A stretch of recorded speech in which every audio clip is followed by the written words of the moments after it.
Let's have a recap of our top story here on Worldview. The ruling Jubilee Party set to relaunch its re-election manifesto today to outline its agenda for the next 5 years. President Uhuru Kenyatta has indicated that rapid industrialization is at the heart of the next phase of Jubilee's agenda for Kenya's development. We'll definitely be covering that for you right here on KTN News. And I'm still here with Kevin Osido. And we're having that discussion. It's from the County Governance Watch. We're having the discussion on that manifesto for a moment. But before we get to that, your sentiments on what you've seen in Rarieda and how that battle is shaping up truly between independents, if you'd call them that, former members of the party, and now ODM. This six-piece suit thing doesn't seem like it's going to fly in a number of areas. What's your perspective? Yeah, this is very scary, especially for Raila himself. I think he should have just heeded to some of the advice that I am sure he was given. Go and campaign for yourself as a president and allow the people to make decisions insofar as who they want to be their governor, their women rep, their MCAs, their senators is concerned. And for Rarieda, because that's where I come from. In fact, Mheshimiwa Gumbo's home and my home is about 12 kilometers, not so far a distance. And the gentleman has done a lot of good work in the constituency. In fact, were it not for his desire to be governor for Siaya County, I am sure that he would have gone in and opposed for the member of National Assembly or the MP seat. But given that, again, he is running for the governor position, and Siaya has six constituencies or sub-counties, and Rarieda is more or less like his footstool. Yes, it's true, like my friend Haemba says, that the other 5 constituencies were not as hostile, but this is where the gentleman wakes up from. This is where he does all his planning. This is where the people see him doing all these things to be able to ensure that he's a governor. So you expect that there's going to be resistance. And I think the NASA party leader, rather the NASA presidential candidate, would have just heeded to the advice to go and campaign for himself, because people will vote for him as a president. But insofar as the governor position is concerned, I think either both parties have to do a lot of work insofar as either securing or losing the seat. And that's going to be an interesting race to watch with everything we've seen. And just an interesting thing about the six-piece suit issue being dismantled.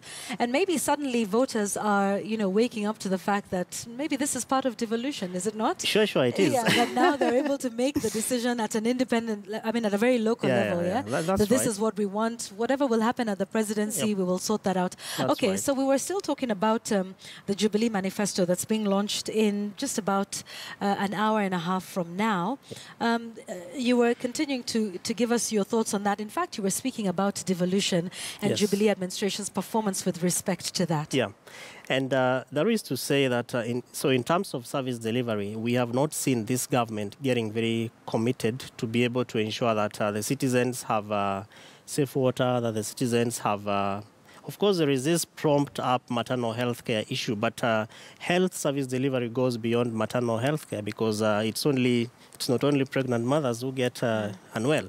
So if you look at access to services, if you look at the ability to even get or acquire drugs from health facilities, yes, these are delivery.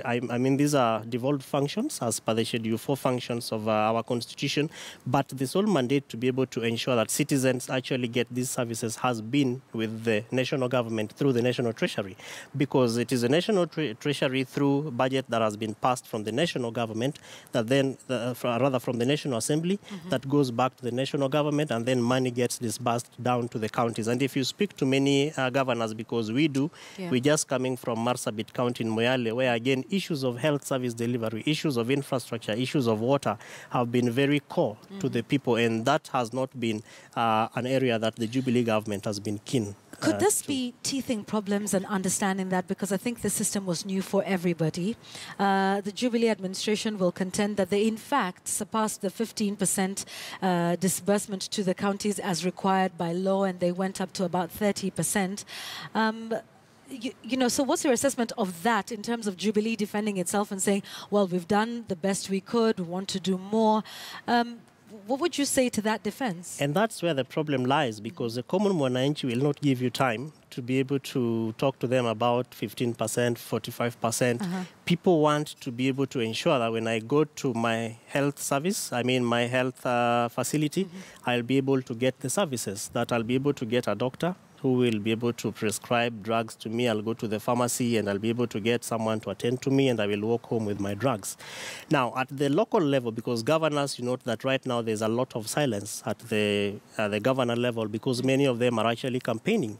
And the narrative down there is that it is this government that has not been able to help us make you in get terms of the disbursement of money. Exactly. So what you're saying is it's experiential for the residents? Definitely. And not about whether it's 15, 34 or 45%? Yeah. So then how would NASA compare with respect to that? Because NASA is saying, we are the founding fathers of devolution. We are the custodians, if you like, of the Constitution.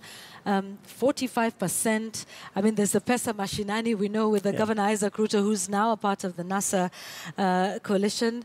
So would they fare any better, do you think, with sending that message as a manifesto, do you think? For NASA, yes, they would fare on well because I think they've been very consistent insofar as their narrative is concerned, and hence part of the reasons why the governor for Bomet, Isaac Ruto, actually joined NASA. And you note that at Uhuru Park, when he came in, he said, I have come to join these mothers and fathers of devolution because even during my tenure as a chair of the Council of Governors, these people frustrated us, these people to mean the national government, now this team.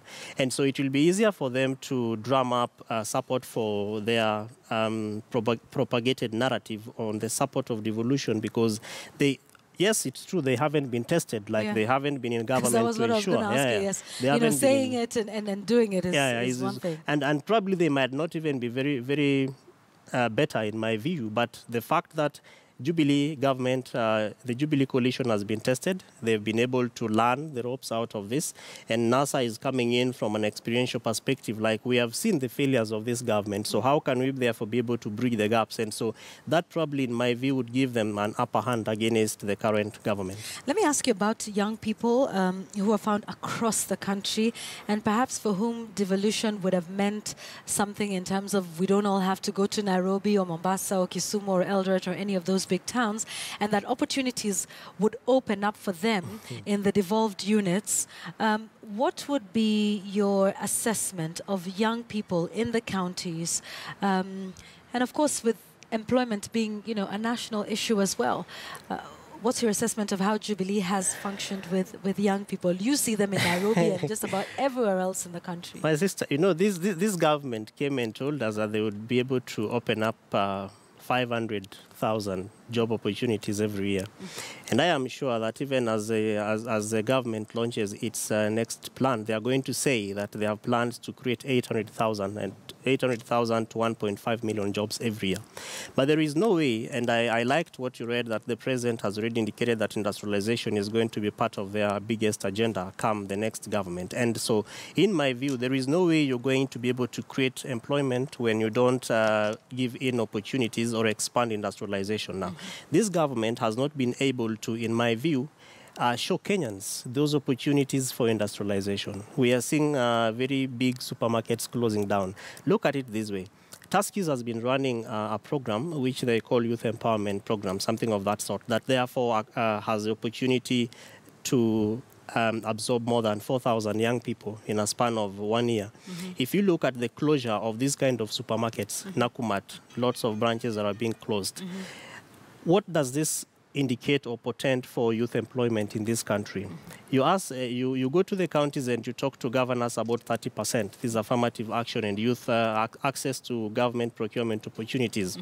We have asked many county governments to share with us statistics of young people who are actually benefiting from these opportunities. The youth are only considered when it comes to putting flowers on top of podiums for politicians to come and speak. They're only given chances for entertainment, which really do not accrue a lot of resource income. But when it comes to very high volume opportunities for those tenders, you don't see the young people at the forefront. Instead, it is, we say it is pesa kwa wazee lakini kazi kwa vijana. So it is the young people who do the work, but the money actually goes back to these elders. So in terms of youth empowerment and youth employment opportunities, the Jubilee Coalition has a lot of work to do. Because again, in 2013, they said, sisi ni mavijana, tunakuja kuwapea kazi. But they were young, yes. Like, they are young. Kazi, sisi. We haven't seen those opportunities. Okay. So they have a lot of work to do. All right. Thank you very much. That's Kevin Osiro. He's the Executive Director of the County Governance Watch We thank you always for your views here. And that, of course, was the basis of our Twitter poll question here on Worldview this afternoon.